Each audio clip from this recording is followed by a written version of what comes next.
The unexpected guest. Story opens with the crisp sound of shoes on a white marble floor. The camera follows a focused, professional-looking man through the sterile hallways of a hospital. A tense soundtrack plays softly in the background. With her small daughter's hand in hers and her heart in her throat, a humble single mother crossed the doors of a mansion where she worked. What should have been a day of anguish transformed when the blue eyes of a millionaire CEO fell upon them. A casual encounter, a book of castles, and a gesture that transcended social barriers would change their destinies forever. What would you do if you had to choose between your child's safety and your only source of income? Leave your thoughts in the comments below. Please, Mrs. Lopez, just for today, Renata pleaded, her voice cracking as she held Valeria in her arms. The 3-year-old clung to her mother's neck, half asleep in her dinosaur pajamas. My shift starts in an hour, and I have no one to leave her with. The elderly woman shook her head, coughing heavily. I'm sorry, dear, but with this flu I can't. I can barely stand on my feet, she replied from her doorway, wrapped in a thick robe. I wouldn't want the child to get sick. Renata felt the ground vanish beneath her feet. Mrs. Lopez had cared for Valeria since she was a baby, allowing Renata to keep her job as a domestic worker in the residence of CEO Ethan Caldwell, one of London's wealthiest property developers. It was her only income since Valeria's father abandoned them during the pregnancy. I understand, she murmured, trying to control the tremor in her voice. Get well soon. She walked back to her small apartment, the first rays of sun illuminating the modest neighborhood. Valeria's head rested heavily on her shoulder. Renata laid her on the bed and sat on the edge, contemplating her options, which were virtually non-existent. She couldn't miss work. She had already taken a day off last week when Valeria had a fever, and Mrs. Hughes, the head housekeeper, had warned her that another absence would jeopardize her job. Mr. Caldwell paid well, much better than any other employer she had ever had. Thanks to his salary, she had been able to buy medication for Valeria's asthma and even save a little. She looked at the clock, 6:15 a.m. Her shift started at 7:30 a.m. There was only one option left. Valeria, my love, she whispered, stroking her daughter's blonde hair. Wake up, honey. Today you'll come to work with Mommy. The girl slowly opened her hazel eyes, identical to Renata's. We're going to your work? She asked in a sleepy voice. Yes, my love. It will be like a special adventure, but you have to be very good. Do you promise? Valeria nodded, suddenly more awake, and extended her pinky finger to seal the promise, as they always did. Renata intertwined her finger with her daughter's, a lump forming in her throat. She hated putting her in this situation, but she had no alternative. As she helped Valeria get dressed in her best outfit, a sky blue dress she had found in a thrift store, Renata mentally planned what she would say.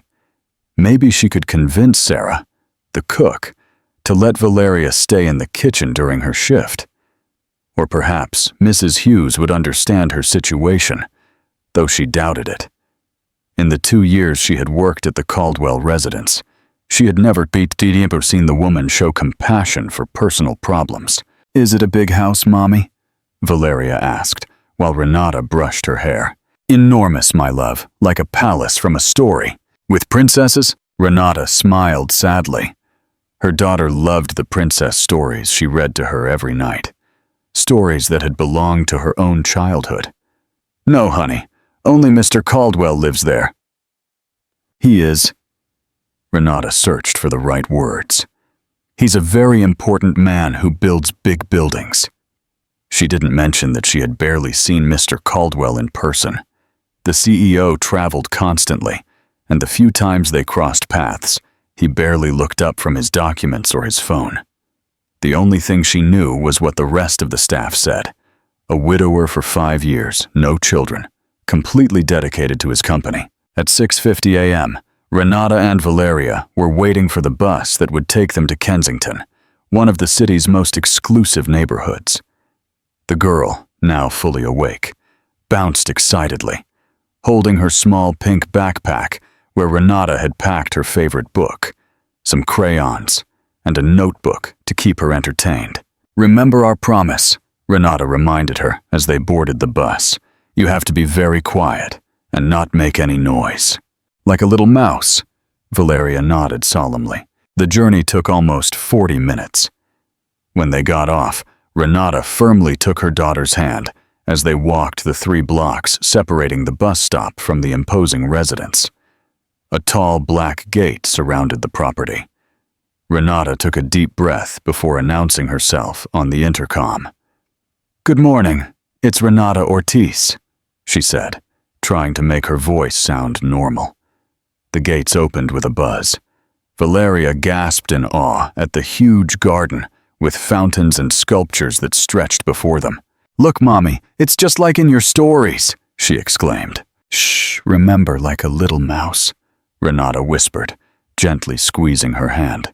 They walked along the stone path to the service entrance. Renata's heart was pounding so hard she feared it could be heard. What if she was fired on the spot? How would she pay the rent? Valeria's medication? The door opened before they arrived. Mrs. Hughes, the head housekeeper, a woman in her 60s with a stern expression and perfectly styled gray hair, greeted them with surprised eyes. "What is the meaning of this, Renata?" she asked, her gaze fixed on Valeria. "Good morning, Mrs. Hughes," Renata replied, her mouth dry. "My deepest apologies, but my usual caretaker is sick, and I have no one else to leave my daughter with. I promise it will only be for today, and she will not cause any trouble." Mrs. Hughes frowned, crossing her arms. "You know perfectly well that children are not allowed in the house. It is Mr. Caldwell's policy." "Please," Renata begged, lowering her voice so Valeria wouldn't sense her desperation. "Just for today. If I lose this job." The housekeeper looked at Valeria, who was watching everything with curious eyes, and then back at Renata. Something in her expression softened slightly. "Mr. Caldwell returned yesterday from his trip to Madrid," she said in a serious tone. "He is at home, but he has an important video conference at 9 a.m. If the girl makes any noise or causes any trouble—" "She won't, I promise you," Renata assured her quickly. "She can stay in the kitchen with Sarah, or with me while I clean. She will be very quiet." Mrs. Hughes sighed. "Fine. She can stay in the kitchen while you handle your duties. Today, you have the library, the study, and the guest rooms in the East Wing. And remember, if Mr. Caldwell sees her—" "I understand. Thank you so much." They followed Mrs. Hughes through the service entrance to the spacious kitchen, where Sarah, a plump woman with a kind face, was preparing breakfast. "Goodness! And who is this little princess?" she exclaimed upon seeing Valeria. Mrs. Hughes briefly explained the situation, while Renata remained silent. "No problem at all," Sarah smiled, winking at Valeria. "You can help me decorate cookies. I was just making some for a snack." "Thank you," Renata whispered, feeling a weight lift from her shoulders. "Renata, your schedule is the usual," Mrs. Hughes warned. "Start with the library, then the study and the guest rooms." "Yes, ma'am." Renata knelt in front of Valeria, tucking a lock of hair behind her ear. "Mommy has to work now, my love. You'll stay with Sarah and you must be very good, okay?" "Can I decorate cookies?" Valeria asked with sparkling eyes. "If Sarah says yes," Renata smiled, feeling a pang of guilt for leaving her. "I love you, Mommy," Valeria said, hugging her. "And I love you, my angel, more than anything in the world." With one last look at her daughter, who was already climbing onto a stool next to Sarah, Renata followed Mrs. Hughes out of the kitchen. The day had just begun, and the tension was already building on her shoulders. She just had to make sure Valeria stayed in the kitchen and that Mr. Caldwell didn't find out about her presence. What Renata didn't know was that the day's plans were about to change dramatically. A quiet encounter. The scene shifts to Ethan Caldwell's luxurious study. The room is immaculate, a testament to Renata's work. The camera focuses on Ethan's tired face, as he finishes a phone call. Ethan Caldwell finished his morning call with his Dubai investors and rubbed his tired eyes. At 30, he had built the Caldwell Group into one of the most important real estate developers in Europe, but success came at a price. Since the death of his wife, Eleanor, 5 years ago, his life had been reduced to contracts, meetings, and endless travel. The huge residence they had bought together with the dream of filling it with children had become little more than a luxury hotel where he barely spent any time.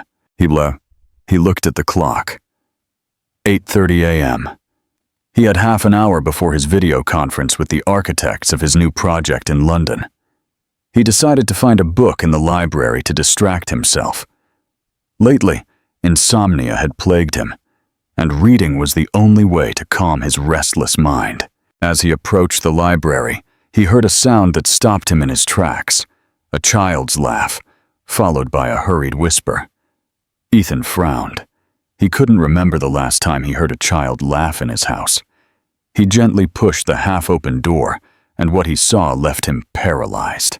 A little girl with blonde hair and big hazel eyes was sitting in his favorite armchair by the window. On her lap, she had one of his illustrated architecture books open. In front of her, on her knees, a young woman in a cleaning uniform was trying to take the book away from her, whispering urgently, "Valeria, please, I told you not to touch anything." "What's going on here?" Ethan asked. The woman was so startled she almost lost her balance as she stood up.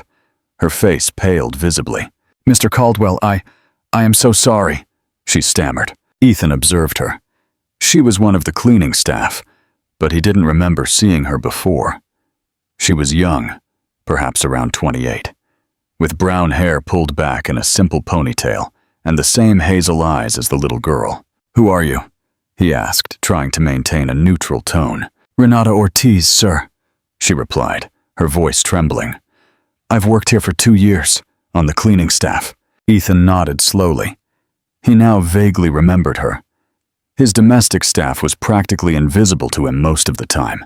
"And the girl?" Renata bit her lip, visibly nervous. "She is my daughter, Valeria. Mr. Caldwell, I apologize profusely. My usual caretaker is sick, and I had no one to leave her with. Mrs. Hughes allowed me to have her in the kitchen, but she escaped while I was cleaning there." She trailed off, as if she feared she had said too much. Ethan should have been angry. The rules were clear, and Mrs. Hughes knew perfectly well the no personal visits policy. However, as he watched the girl, who looked at him with curiosity without a hint of fear, something stirred inside him. "Do you like architecture books?" he asked Valeria directly, surprising himself and Renata. The girl nodded vigorously. "They have very pretty houses," she replied naturally. "Like princess castles." Ethan walked over and, to Renata's astonishment, sat in the armchair next to Valeria. "This is one of my favorites," he said, pointing to the book the girl was holding. "It shows buildings from all over the world." "Do you build them?" Valeria asked. Her eyes wide.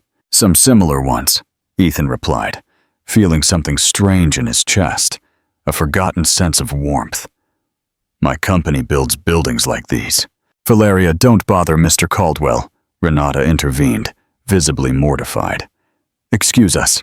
We'll leave now." "It's not necessary," Ethan said, surprising himself again. "I'm not busy right now." He took the book and began to turn the pages, showing Valeria different structures and explaining in a simple way how they were built. The girl listened with fascination, asking questions that revealed a precocious intelligence. Renata remained standing, motionless, as if she feared that any movement could break the spell. "Mr. Caldwell," Mrs. Hughes's voice interrupted from the doorway, "your video conference begins in 10 minutes.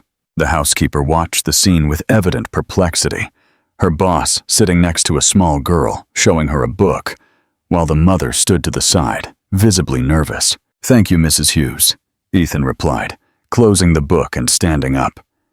"Could you take Valeria, is it, to the kitchen with Sarah? And when my call is finished, bring her to my study along with her mother. I think I have some illustrated architecture books she might like. Mrs. Hughes blinked, clearly surprised. To the study, sir. Yes, Ethan confirmed, not entirely understanding why he was doing this. Miss Valeria seems to have good taste in architecture. We should encourage it. Renata looked at him in astonishment, not knowing what to say. Ethan gave her a slight smile, the first genuine one in a long time. Sir, Thank you, Renata finally managed to say. I'm so sorry for the interruption and… No problem at all, Ethan interrupted. Sometimes unexpected interruptions are exactly what we need. As he left the library for his study, Ethan couldn't explain what had happened. Something about that girl, with her curious gaze and innocent questions, had penetrated the shell he had been building for years. For the first time in a long time, he felt a glimmer of the person he used to be before losing Eleanor, before work became his only refuge. And though he wouldn't admit it, he had also noticed something in Renata's eyes, a mix of pride, determination, and vulnerability that he found strangely moving. What do you think is going through Mr. Caldwell's mind? Does he see something in Valeria that he has been missing from his life? Don't miss the next part of this incredible story. Comment your thoughts below. And please like and subscribe to the channel for more. The Library of Dreams. The scene opens in Ethan Caldwell's study. The room is a sanctuary of success, with floor-to-ceiling bookshelves and a large window overlooking the city. The camera focuses on Ethan's tired but thoughtful face. Ethan Caldwell finished his video conference 15 minutes ahead of schedule. The architects had presented the requested modifications for the new London office complex, and for the first time in months, Ethan hadn't found a single detail to correct. His mind, usually laser-focused on every aspect of his projects, seemed distracted today. He leaned back in his leather chair and looked out the window that overlooked the backyard. The mansion, which he had designed himself, was a masterpiece of contemporary architecture. Clean lines, open spaces, and large windows that let in natural light. His late wife, Eleanor, had adored the design, especially the garden with its central fountain. "Our children will play here," she had said. But Eleanor was no longer here, and the only sounds of children that had echoed within these walls were those of his niece, now 12, who preferred to stay at her friends' houses during her sister's visits. The encounter with little Valeria had awakened something forgotten inside him. The innocent curiosity in her eyes reminded him of himself as a child, when he spent hours watching buildings, fascinated by how they stood up. A soft knock on the door interrupted his thoughts. "Come in," he said, sitting up and regaining his usual composure. Mrs. Hughes entered first, followed by Renata, who was holding Valeria's hand. The girl, upon seeing the shelves packed with books and architectural models, opened her eyes wide. "Sir, they are here, as you requested," Mrs. Hughes announced, her tone revealing her perplexity at the situation. "Thank you, Mrs. Hughes. You may go." When the housekeeper left, an uncomfortable silence filled the room. Renata remained by the door as if she were afraid to move closer, while Valeria looked with fascination at a model of skyscrapers on a side table. "Please, come in and have a seat," Ethan said, gesturing to the armchairs in front of his desk. "I don't bite." Renata blushed slightly, moving forward with an uncertain step. Valeria, however, approached with confidence, pointing to the model. "Did you make that building?" she asked. "Yes," Ethan replied, surprised again by her fearlessness. "It's a project we're building in Liverpool. Would you like to see it closer?" Ethan looked at Renata, who nodded slightly, as if giving permission. He got up and brought the model to the coffee table between the armchairs. "Have a seat," he invited. Renata sat on the edge of the armchair, while Valeria settled in closer to the table, observing the model with rapt attention. Ethan sat across from them. "Mr. Caldwell," Renata began, her voice trembling. I want to apologize again for what happened. I assure you it won't happen again, if you'll allow me to explain." "No more apologies are necessary," Ethan interrupted with a wave of his hand. Mrs. Hughes explained the situation. "I understand it was an emergency." Renata visibly relaxed, but remained tense. "Will this building reach the clouds?" Valeria asked, pointing to the top of the skyscraper. Ethan smiled, a gesture that surprised even himself. "Not quite, but it will be the tallest in the city," he explained, leaning in to show her the details. "Look, here are the offices, and on the top floors, there will be an observation deck so people can see the whole city." "Like flying?" "Exactly like flying." As he explained, Ethan glanced at Renata. Without the initial pallor of fright, he could see that she was an attractive woman. Her hazel eyes, identical to her daughter's, reflected intelligence and determination beneath a veil of evident fatigue. "Do you like architecture, Mrs. Ortiz?" he asked, trying to include her in the conversation. "Renata, please," she replied, surprised by the question. "And yes, I do, though I don't know much." Her expression subtly changed as she mentioned the father, a flicker of pain that Ethan recognized too well. Valeria inherited that curiosity from her father. "And what does Valeria's father do?" he asked, immediately feeling that he might be crossing a line. Renata looked down briefly. "We don't know," she replied with honesty. "He left when he found out about the pregnancy." Ethan nodded, not pressing further. He understood the pain of abandonment, albeit in a different way. "Valeria told me in the library that she likes castles," he commented, changing the subject as he looked for something in a drawer. "I have something she might like." He took out a large, leather-bound book and placed it on the table. It was a volume on European medieval castles, with full-color photographs. Valeria's eyes lit up at the images. "They're like in my stories," she exclaimed. "This one is my favorite," Ethan said, pointing to Neuschwanstein Castle. "I visited it a few years ago." "You visited a real castle?" Valeria asked, astonished. "Several, actually. Architects need to study all kinds of constructions." As Valeria carefully turned the pages, Ethan looked at Renata. "Mrs. Hughes mentioned that you've been working here for 2 years." "Yes, sir. Since Valeria was one."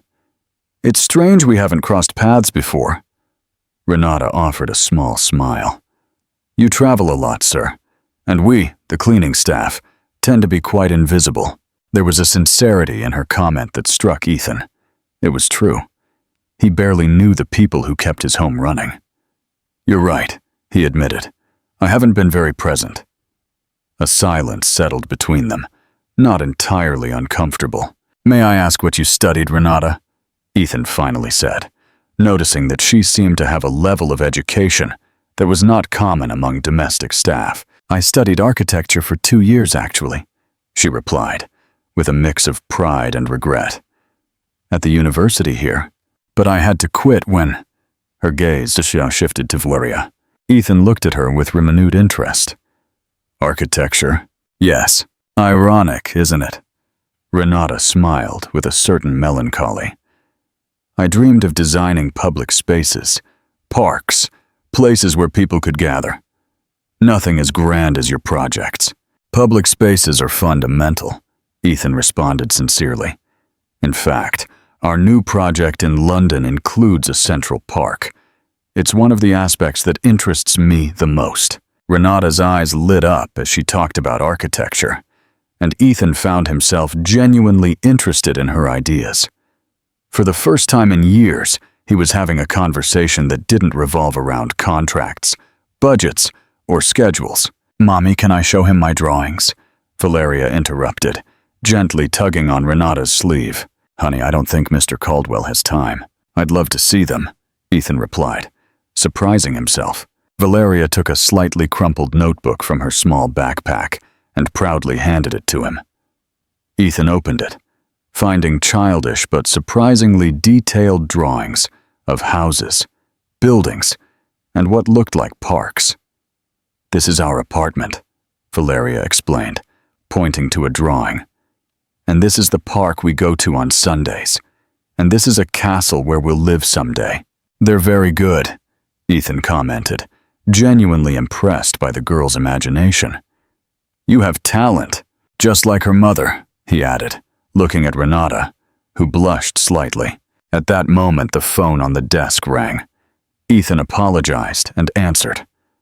Mr. Caldwell, your 11:30 appointment has just arrived, his assistant's voice informed him.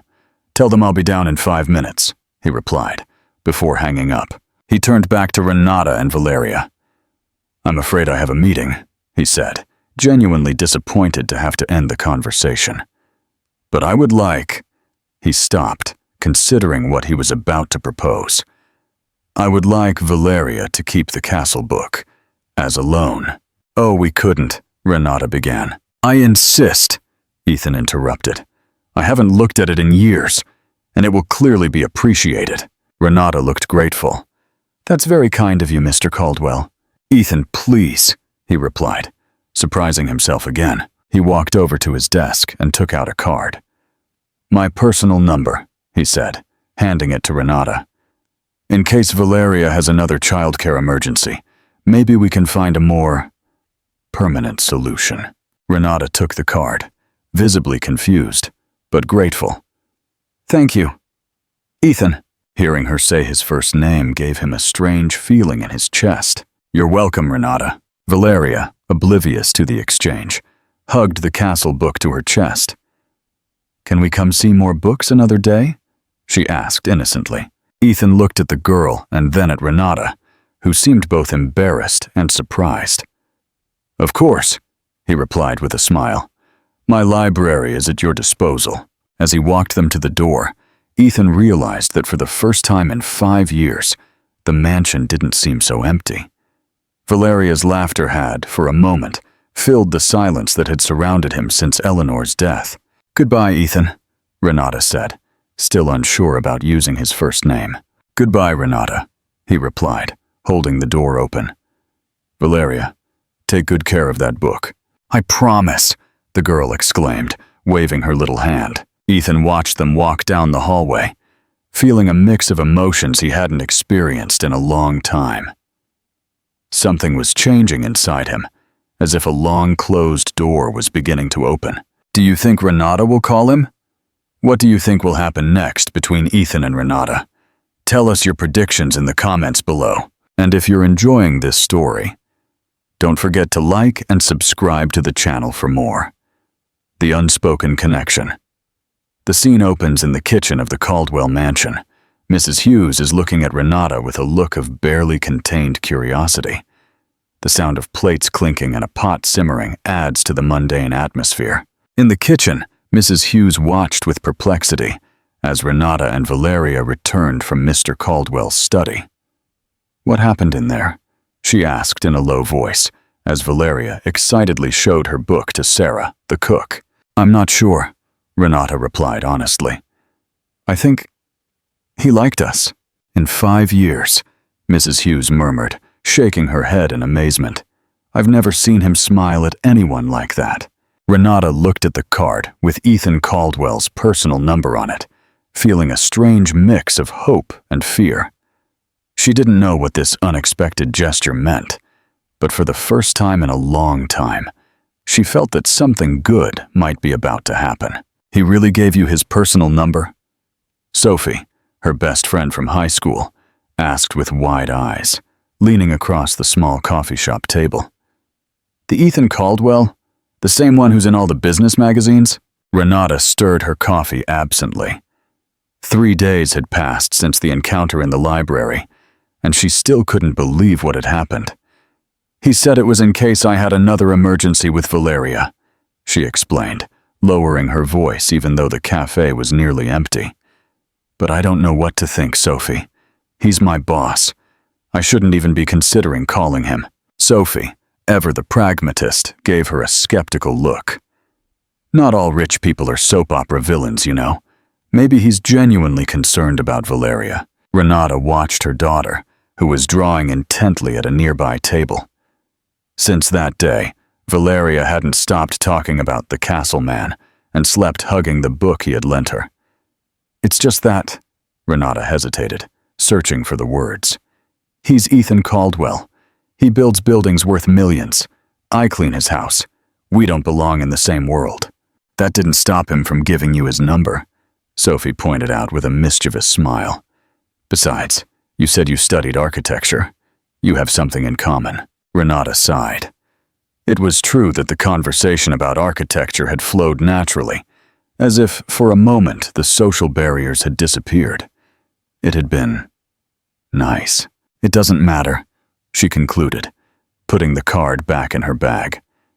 He probably forgot about it a minute later, but Ethan Caldwell had not forgotten. Sitting in his office on the 40th floor of the Caldwell building, he looked out the window at the London skyline, his mind returning again and again to the conversation with Renata and Valeria. There was something refreshing about their sincerity, so different from the calculating people who usually surrounded him. Mr. Caldwell? His assistant, Patricia's, voice brought him back to reality. Mr. Thompson is waiting. Ethan nodded, closing the folder he was pretending to review. Send him in. While the meeting went on, a part of his mind remained distant. He had waited, almost anxiously, for Renata to call, but his personal phone had remained silent. She probably thinks it was just a courtesy gesture, he told himself. Or maybe she's afraid it would be inappropriate. At the end of the day, he made an impulsive decision. Instead of having his chauffeur drive him directly to the mansion, he asked to stop at a bookstore. 40 minutes later, he walked out with a carefully wrapped package. When he arrived home, Mrs. Hughes greeted him with her usual efficiency. Good evening, Mr. Caldwell. Dinner will be ready in 20 minutes. Thank you, Hughes, Ethan replied, stopping in the foyer. Does Renata Ortiz work tomorrow? The question seemed to surprise the housekeeper. Yes, sir. She comes 3 times a week. Monday, Wednesday, and Friday. Good. Ethan nodded. When she arrives tomorrow, please tell her I'd like to see her in my study. Of course, sir, Mrs. Hughes replied, her expression trying to hide her curiosity. Do you need anything else? No, thank you. As he climbed the stairs to his room, Ethan wondered what exactly he was doing. It wasn't like him to take such an interest in anyone, especially an employee. But there was something about Renata, in her quiet determination and the way she talked about architecture, that he found magnetic. And Valeria, it had been so long since the mansion had heard a child's laughter. The sound had filled a void Ethan didn't even know existed. The next morning dawned rainy. Renata ran with Valeria under an umbrella, trying not to get wet while waiting for the bus. Mrs. Lopez was still convalescing, but had insisted on caring for Valeria. Don't worry, dear, the old woman had told her. I feel better now, and the girl brightens my day. Renata said goodbye to them both, with a knot of anxiety in her stomach. She didn't know why, but she had a premonition that something important would happen today. When she arrived at the Caldwell mansion, Mrs. Hughes greeted her with her usual serious expression. Good morning, Renata. Mr. Caldwell would like to see you in his study before you start your duties. Renata's heart skipped a beat. Mr. Caldwell? Did he say why? Why? He didn't specify, Mrs. Hughes replied, watching her with curiosity. But he left clear instructions. Renata felt her mouth go dry. As she climbed the stairs to the study, 1,000 thoughts raced through her mind. Had she done something wrong? Was he upset because Valeria had touched his books? Or was it about the card he had given her? She took a deep breath before knocking on the door. Come in, Ethan's voice replied from inside. When she entered, she found him standing by the window, dressed in an impeccable dark gray suit. He looked different from the other day, more formal, more intimidating. Good morning, Mr. Caldwell, Renata said, trying to maintain a professional tone. Ethan, he corrected, turning to face her. Good morning, Renata. Thank you for coming. An awkward silence settled between them. Renata remained near the door, not knowing what to expect. How is Valeria? Ethan finally asked, walking to his desk. She's well, thank you, Renata replied, surprised by the question. She loved the castle book. She hasn't stopped looking at it. Ethan smiled, a gesture that completely transformed his serious face. I'm glad to hear that. In fact, that's what I wanted to talk to you about. He took a wrapped gift from his desk drawer and offered it to her. I thought this might interest her. Renata looked at the package in surprise, not daring to take it. I can't accept this, she finally said. It's very kind, but… Please, Ethan insisted. It's just a book. For Valeria. There was a look in his eyes, a kind of silent plea, that made Renata finally extend her hands and take the package. Thank you, she murmured. That's very thoughtful. It's nothing, Ethan replied, putting his hands in his pockets in a gesture that was strangely vulnerable. I've been thinking about what you told me, about your situation with Valeria's childcare. Renata involuntarily tensed her shoulders. She didn't like talking about her difficulties, especially with someone like Ethan Caldwell, whose life seemed so perfectly ordered. It's under control, she replied with more firmness than she intended. Mrs. Lopez is better now. I won't bring Valeria to work again.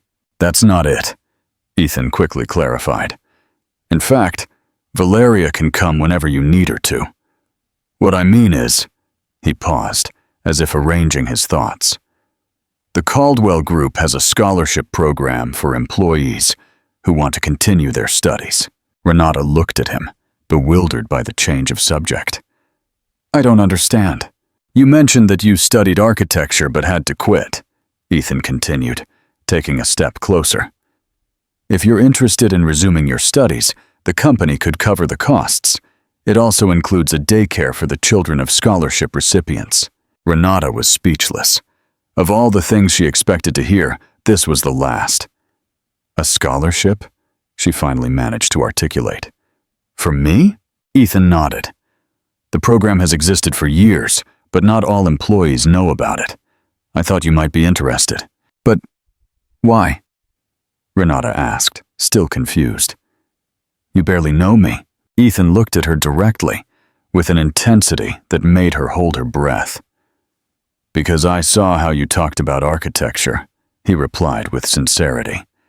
You had the same passion I felt when I started. It would be a waste not to cultivate that talent. Renata looked down, overwhelmed with emotion. She had buried that dream years ago, convincing herself it was impossible.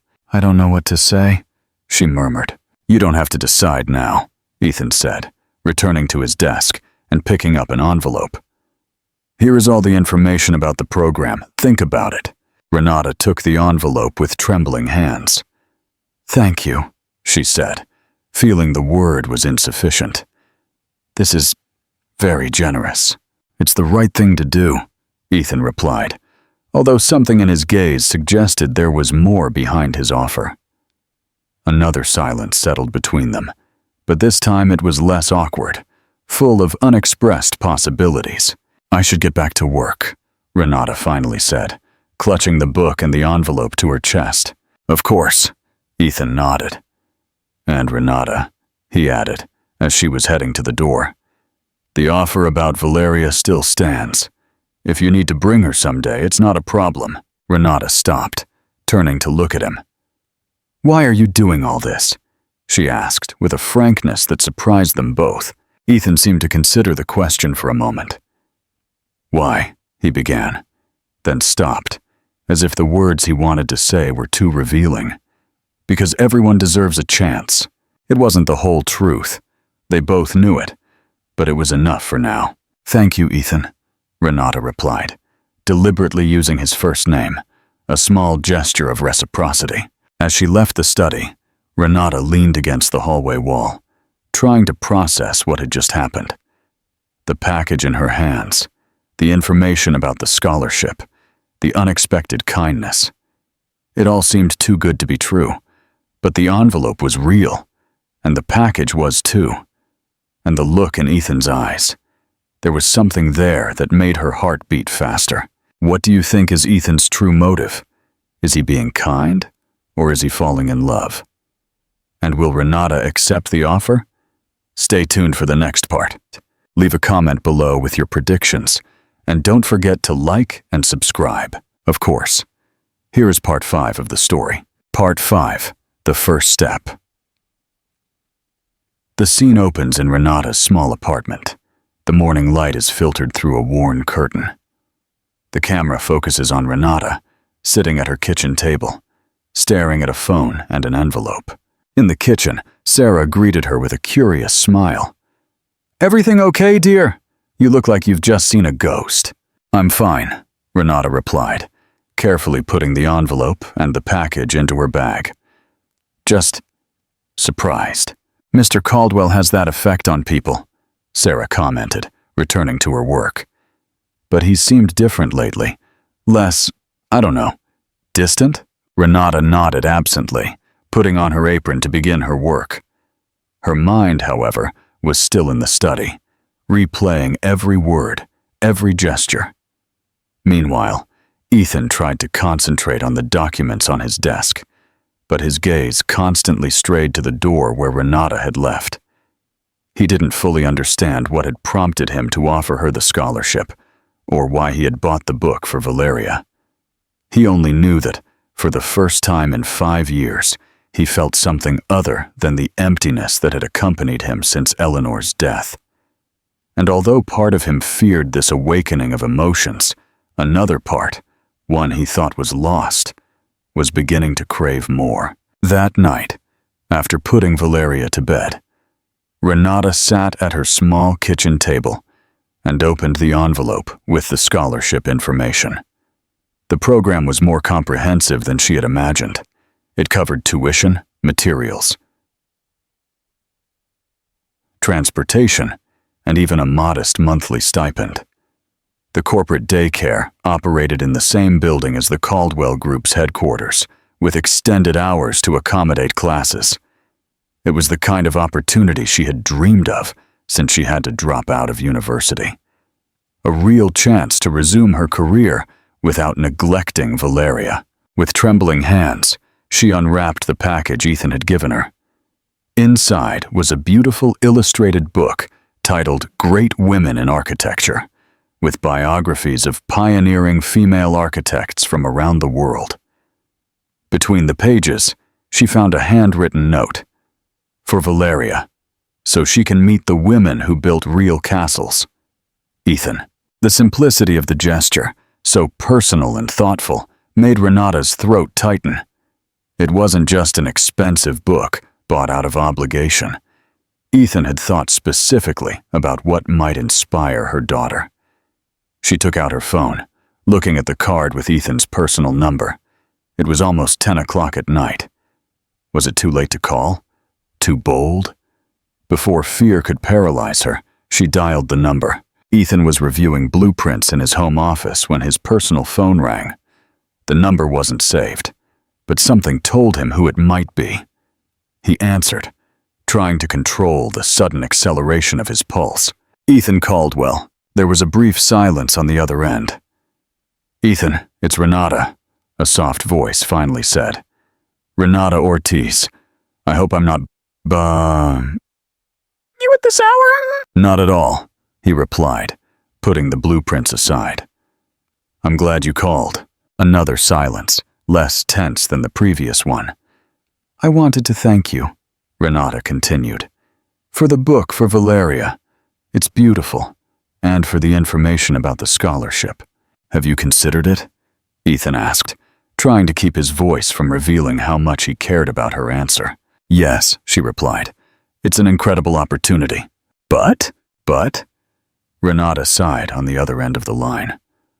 "I'm scared," she admitted, with an honesty that surprised them both. "It's been 3 years since I left university. And besides, there's my current job. I wouldn't want it to seem like I'm taking advantage of my position." "Renata, this program exists precisely for people like you," Ethan clarified. "Talented employees who deserve the opportunity to develop. You wouldn't be taking advantage of anything." "Still," she insisted, "people might think." "What does it matter what other people think?" Ethan interrupted, with more passion than he intended to show. What matters is your future, and Valeria's. The silence that followed was heavy with unexpressed emotions. You're right, Renata finally conceded. It's just that I'm not used to receiving these kinds of opportunities. I've always had to fight for everything. I know, Ethan said softly. It shows in your eyes. The words escaped his lips before he could stop them. Too personal. Too intimate for a phone conversation with someone he barely knew. And yet, he felt as if he had known Renata forever. In my eyes, she asked, her voice barely a whisper. Ethan closed his eyes, visualizing that intense hazel color. They have that determination, he explained.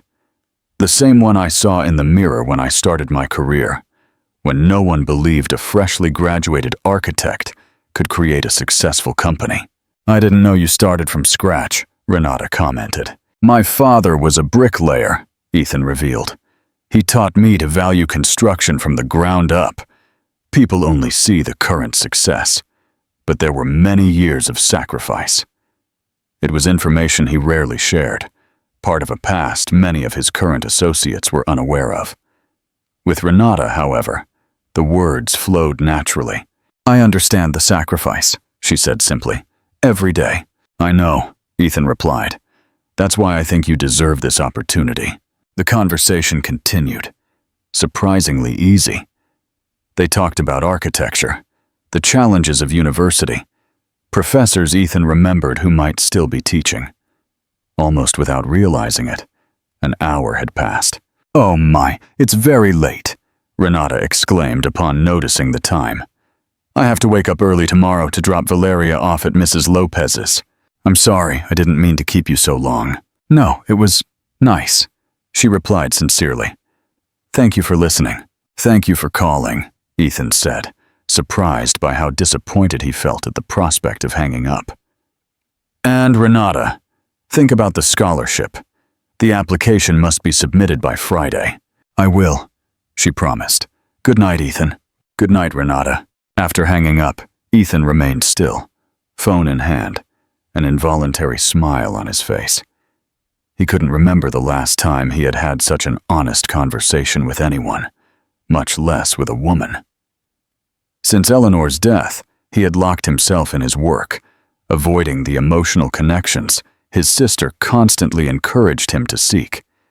And now, unexpectedly, he felt a connection with Renata Ortiz, a woman who didn't belong in his social circle, who worked cleaning his house, but who somehow understood the value of hard work and perseverance better than many of the businessmen he dealt with daily. What do you think Ethan will do next? Will Renata accept the scholarship? Leave a comment with your predictions, and don't forget to like and subscribe. A chance for a dream. The scene opens in Renata's small apartment. The morning light is filtered through a worn curtain. The camera focuses on Renata, sitting at her kitchen table, staring at a phone and an envelope.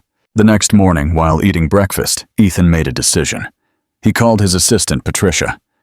I need you to rearrange my schedule for today, he instructed. I want to personally visit the corporate daycare this afternoon. The daycare, sir?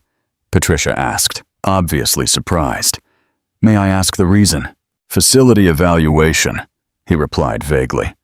And I also want to review the current status of the employee scholarship program. After hanging up, Ethan was surprised at himself. In 5 years at the head of the Caldwell Group, he had never visited the daycare, a project that, ironically, his late wife, Eleanor, had pushed for. Our employees' children deserve a safe place while their parents work, she had argued.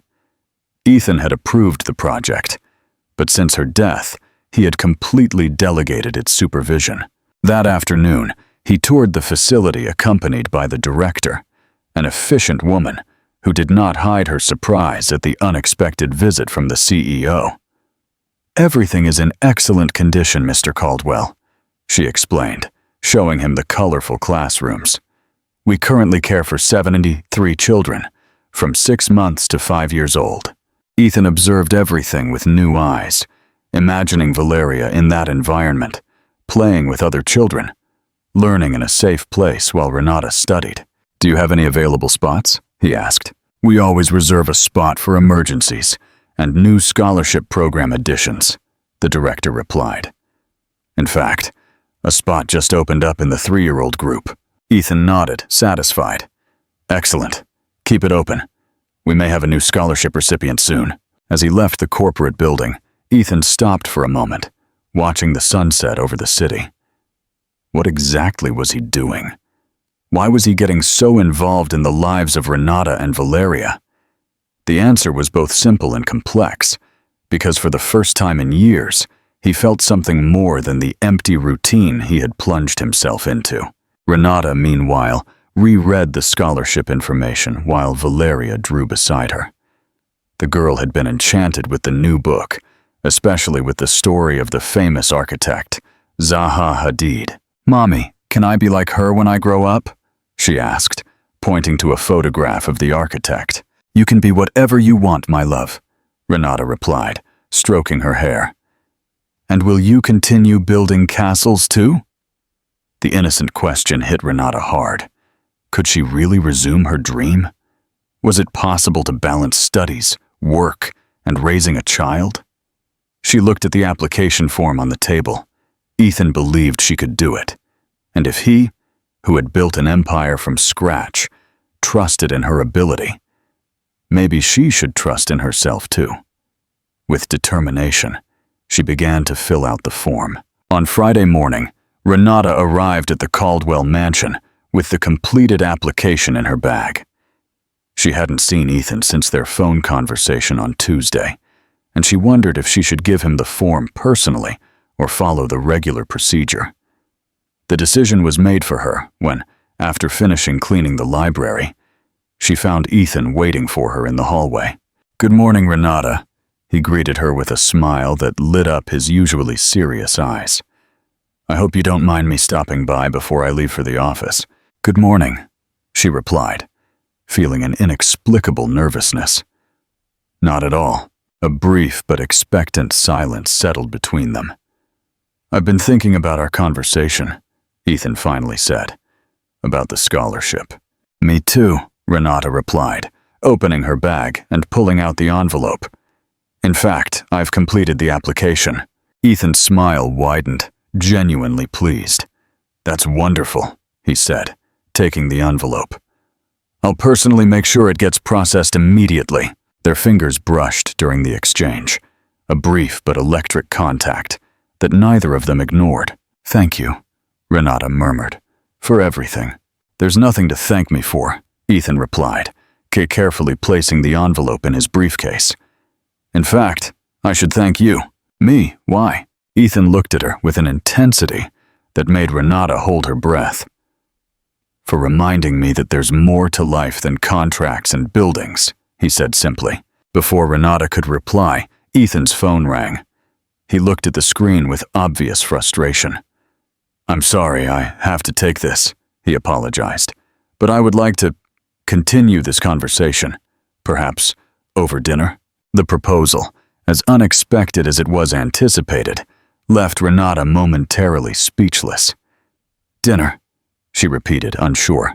"To discuss the details of the scholarship," Ethan quickly clarified, though they both knew there was more behind the invitation. "And maybe you could bring Valeria. You mentioned she liked the book." Renata felt a warm relief mixed with a pinch of disappointment. A professional dinner, with Valeria present. It was appropriate, sensible. "And yet, we'd love that," she finally responded with a smile. "Both of us." "Perfect," Ethan nodded, his phone still ringing. "Tomorrow? At 7? I'll have a car sent for you." "That's not necessary," Renata began to protest. "I insist," he interrupted gently. "It's the least I can do." With a final smile, Ethan walked away to take the call, leaving Renata in the middle of the hallway with a mix of emotions she couldn't fully name. It wasn't a date, she told herself. It was a dinner to discuss the scholarship, with her daughter present. Absolutely professional. So why was her heart beating so fast? And why, despite all her attempts to deny it, did a part of her wish it was something more? What do you think will happen on their professional dinner.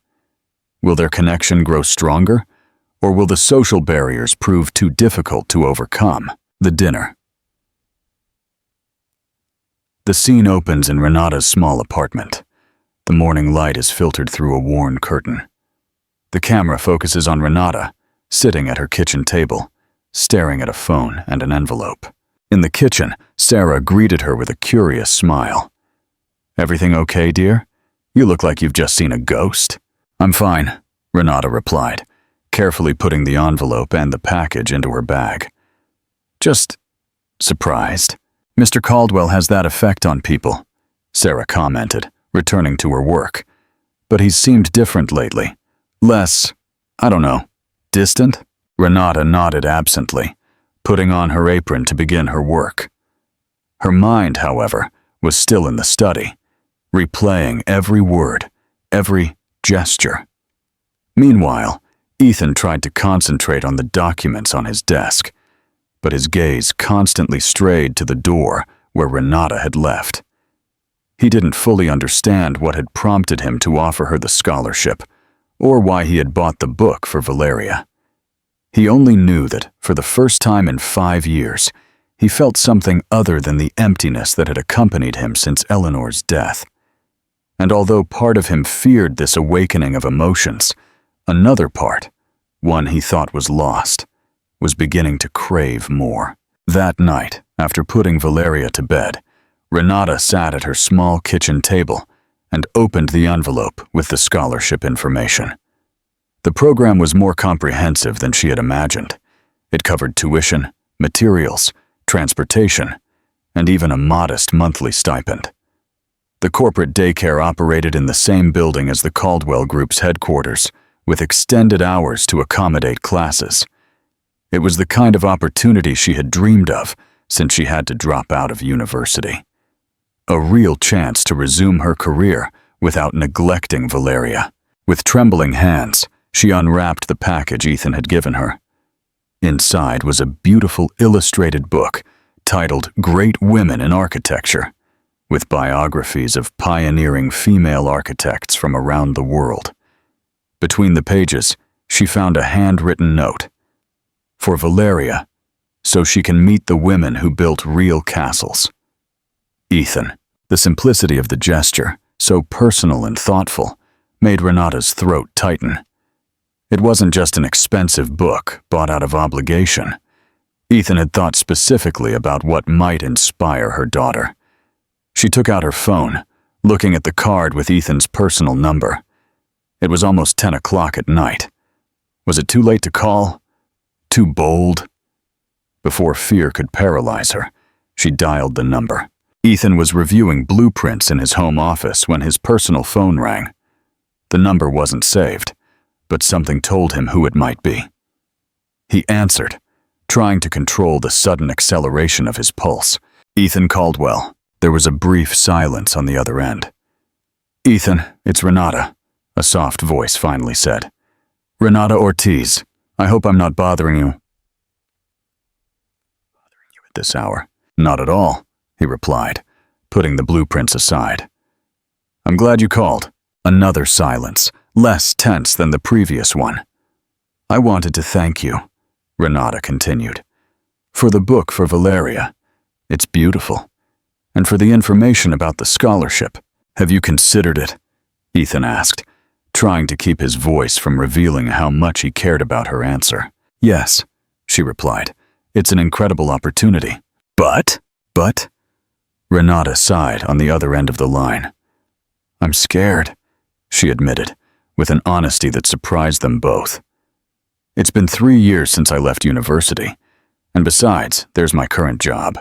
I wouldn't want it to seem like I'm taking advantage of my position." "Renata, this program exists precisely for people like you," Ethan clarified. "Talented employees who deserve the opportunity to develop.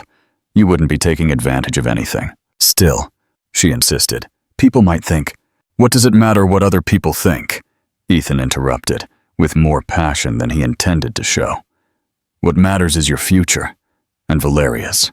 The silence that followed was heavy with unexpressed emotions. "You're right," Renata finally conceded. It's just that I'm not used to receiving these kinds of opportunities. I've always had to fight for everything. I know, Ethan said softly. It shows in your eyes. The words escaped his lips before he could stop them. Too personal. Too intimate for a phone conversation with someone he barely knew. And yet, he felt as if he had known Renata forever. In my eyes? She asked. Her voice barely a whisper. Ethan closed his eyes, visualizing that intense hazel color. They have that determination, he explained. The same one I saw in the mirror when I started my career, when no one believed a freshly graduated architect could create a successful company. I didn't know you started from scratch, Renata commented. My father was a bricklayer, Ethan revealed. He taught me to value construction from the ground up. People only see the current success, but there were many years of sacrifice. It was information he rarely shared, part of a past many of his current associates were unaware of. With Renata, however, the words flowed naturally. I understand the sacrifice, she said simply. Every day. I know, Ethan replied. That's why I think you deserve this opportunity. The conversation continued, surprisingly easy. They talked about architecture, the challenges of university, professors Ethan remembered who might still be teaching. Almost without realizing it, an hour had passed. Oh my, it's very late, Renata exclaimed upon noticing the time. I have to wake up early tomorrow to drop Valeria off at Mrs. Lopez's. I'm sorry, I didn't mean to keep you so long. No, it was nice, she replied sincerely. Thank you for listening. Thank you for calling, Ethan said, surprised by how disappointed he felt at the prospect of hanging up. And Renata, think about the scholarship. The application must be submitted by Friday. I will, she promised. Good night, Ethan. Good night, Renata. After hanging up, Ethan remained still, phone in hand, an involuntary smile on his face. He couldn't remember the last time he had had such an honest conversation with anyone, much less with a woman. Since Eleanor's death, he had locked himself in his work, avoiding the emotional connections his sister constantly encouraged him to seek. And now, unexpectedly, he felt a connection with Renata Ortiz, a woman who didn't belong in his social circle, who worked cleaning his house, but who somehow understood the value of hard work and perseverance better than many of the businessmen he dealt with daily. Part 6. The First Date. The scene opens with Renata holding up two dresses in front of Valeria, a pink one and a blue one. Valeria, sitting on the bed, looks at them with a solemn expression. The camera focuses on Valeria's serious face as she deliberates. A pink dress or the blue one? Renata asked, holding both garments in front of Valeria. The blue one, the girl decided after a serious deliberation. It's the color of the sky, like Mr. Ethan's eyes. Renata stopped, surprised by both the observation and the familiarity with which Valeria referred to Ethan. She hadn't noticed that his eyes were blue, though now that she thought about it, they were. A deep, calm, ocean blue. The blue one it is, she nodded, hanging up the pink dress and helping Valeria into the chosen one. How do you know his eyes are blue? You've only seen him once. They're the same color as the sea in my castle book, Valeria replied, with the irrefutable logic of a 3-year-old. And he always smiles when he looks at me, like Papa Bear with Baby Bear in my story. Renata felt a lump in her throat.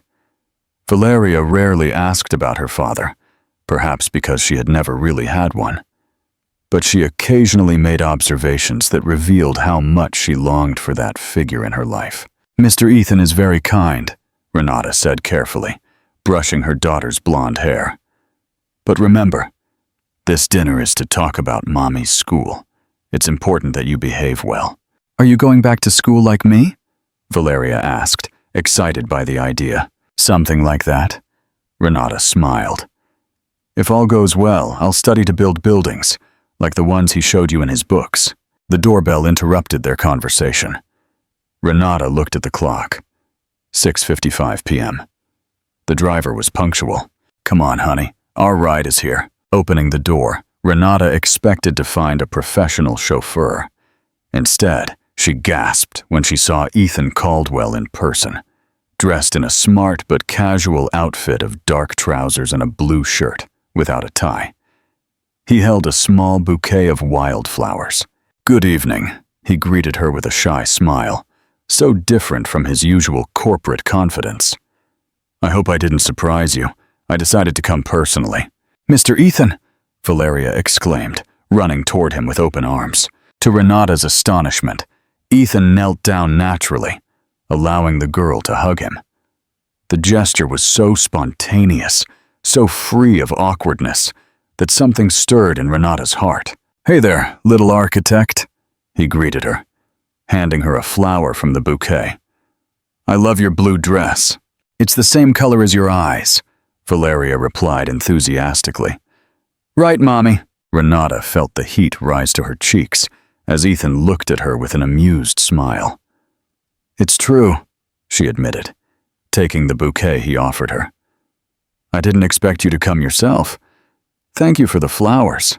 They're beautiful." "Not as beautiful as the woman who's receiving them," Ethan replied, with a naturalness that contrasted with the elaborate compliment. The phrase might have sounded rehearsed coming from another man, but from Ethan, it seemed genuine, as if the words had escaped his lips before he could stop them. "Let me put these in water before we go," Renata said, trying to hide her fluster. As she searched for a vase in the small kitchen, she heard Valeria bombarding Ethan with questions about castles, buildings, and if he had ever built a treehouse. To her surprise, he answered with patience, as if he were talking to a fellow architect and not a 3-year-old. "All set," Renata announced, returning to the small foyer. "Where are we going?" "I made a reservation at a restaurant, but—" Ethan looked at Valeria, who was still animatedly talking about building a house for her dolls. "I thought maybe we'd prefer something more informal. There's a place near the park that has a playground, unless you'd prefer something more elegant." Renata felt a wave of relief and gratitude.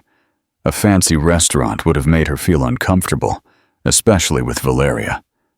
"That sounds perfect," she replied sincerely. The journey in Ethan's car, a sleek but discreet sedan that he drove himself, was filled with Valeria's incessant questions and Ethan's patient answers.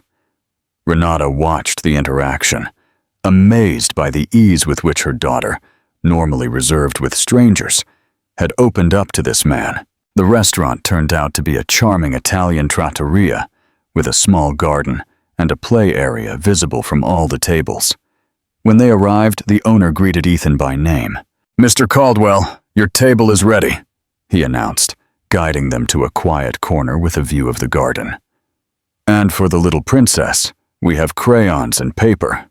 "Thank you, Antonio," Ethan replied, helping Valeria into a chair with a booster cushion. Once they were settled, and after Valeria began to draw with enthusiasm, Renata looked at Ethan with curiosity.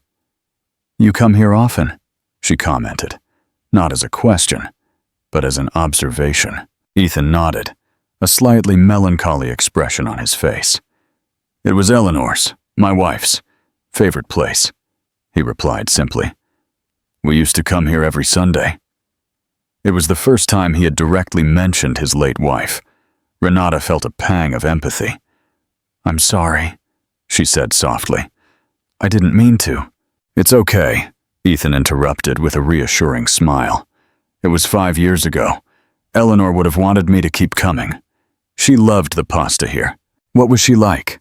Renata asked, and then quickly added, "If you don't mind talking about it." Ethan seemed to consider the question while the waiter served water and handed them the menus. "She was brilliant," he finally replied. "An architect, too. We met in university. She had a social vision of architecture that I didn't initially share. She wanted to build accessible public spaces, parks, schools." He paused, looking at Renata with an expression that was hard to decipher. "In fact, you reminded me of her when you mentioned your interest in public spaces. The corporate daycare was her idea. Renata looked down, inexplicably moved. She didn't know how to respond to the comparison with the woman Ethan had loved. But I didn't invite you to dinner to talk about the past. Let's talk about your future. Your scholarship application was approved this morning. Renata's eyes widened, surprised by the speed of the process. So soon? I thought there would be a committee, interviews. There usually are, Ethan confirmed. But I personally reviewed your academic record. Your grades in the 2 years you completed were outstanding. The committee agreed that you were an ideal candidate. I don't know what to say, Renata murmured, overwhelmed. Thank you doesn't seem enough. Don't thank me, Ethan responded seriously. It's not a favor. It's an investment in talent. Classes start in 3 weeks. Until then, you'll continue with your usual schedule at the mansion. After that, we'll adjust your hours to be compatible with your studies. Renata nodded, processing the information. Everything seemed to be happening so fast. And Valeria? She asked, looking at her daughter, who was now drawing what looked like a very tall building. She has a reserved spot in the daycare, Ethan replied. In fact, I visited the facility this week. Renata looked at him, surprised. You visited the daycare? For us? Ethan looked away slightly, as if embarrassed to have revealed too much. I wanted to make sure everything was in order. As CEO, I should be more involved in all areas of the company. But Renata could see past the pragmatic explanation. Ethan had taken the time to personally check the place where Valeria would spend her days. It was a gesture that went far beyond professional courtesy. What are you drawing, honey? Renata asked, changing the subject as she noticed her daughter's concentration. Our new house, Valeria replied naturally. All 3 of us will live here when you're an architect. Renata felt the heat rise to her cheeks while Ethan tried, not very successfully, to hide a smile. Valeria, that's not… Renata began, mortified. It's a very good design, Ethan intervened, saving the situation. I especially like that tower. Is it for watching the stars? Valeria nodded enthusiastically and proceeded to explain all the features of her imaginary house, including a slide that went from the 2nd floor directly into the pool. During dinner, the conversation flowed with surprising ease. Ethan shared anecdotes from his university years. Renata, in turn, talked about her favorite projects, her dreams of creating inclusive spaces, parks where children like Valeria could play safely. There was a comfort between them that neither expected, as if they had gotten to know facets of each other that they rarely showed to the world. When they finished dessert, an ice cream that Valeria devoured with gusto, leaving a chocolate mustache that Ethan naturally wiped away, Renata realized the night had flown by. It's late, she commented, noticing Valeria beginning to yawn. We should go. Of course, Ethan nodded, asking for the check. It's been a wonderful night. As they waited for this car at the entrance of the restaurant, Valeria, half asleep, leaned instinctively against Ethan, who lifted her into his arms without hesitation. She's exhausted, he commented, smiling as the girl rested her head on his shoulder. It's been an exciting day for her. For all of us, Renata replied softly. What do you think will happen now?